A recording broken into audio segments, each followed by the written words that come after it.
I was sitting there as part of the Australian team, and he was part of the US team. For whatever reason, we got into a conversation. We were just sitting on the pool deck, and I'm not sure how it happened, but it was just more of like Aaron would just say hi to me, and I just sat and started having a conversation. And we must have been sitting there for about 20 minutes, just talking, chatting, as relaxed as could possibly be.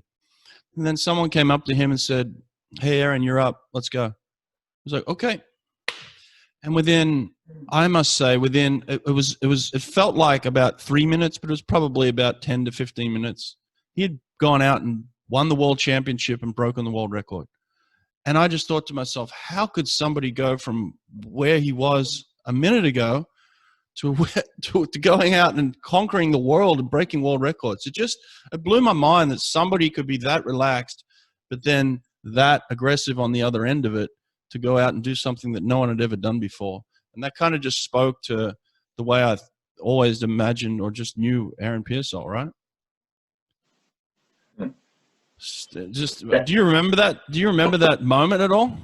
I do. Yeah, I do. I mean, it's, not every day you break a world record, and like Yeah. the things that surrounding that moment.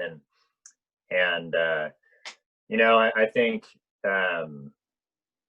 it's for me, like, when I think back on that, and it's interesting, Brad, like when I think about, let's say, back when I was competing, what kind of state of mind I was trying to get into, something that, okay, we all three of us will be able to share. And it's like, where do I, it's somewhat, for me to stand by somebody to sit by somebody who has, and we were kind of alluding to this before the podcast, Brett, that you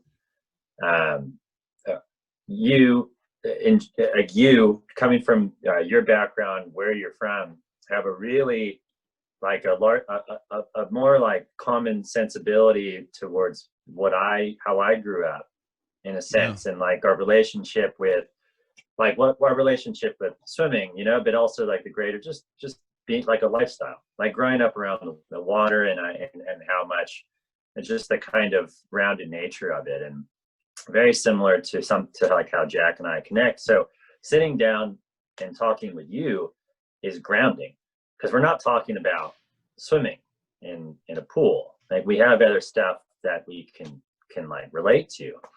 And it was one of the reasons that like getting into a conversation like with you in a situation like that was actually grounding me towards like how I like kind of operate in those scenarios of situations. And not too much of a departure from how I approach swimming or the sport, but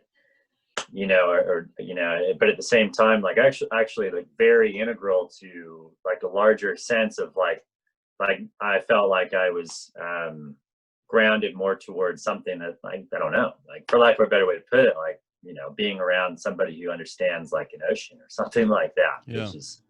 Which is in a situation like that, was just so tense and competitive, actually really helpful to pull yourself out of like a tense and a situation where if you overthink too much, you just wear yourself out. Like, you got to get out of your own way.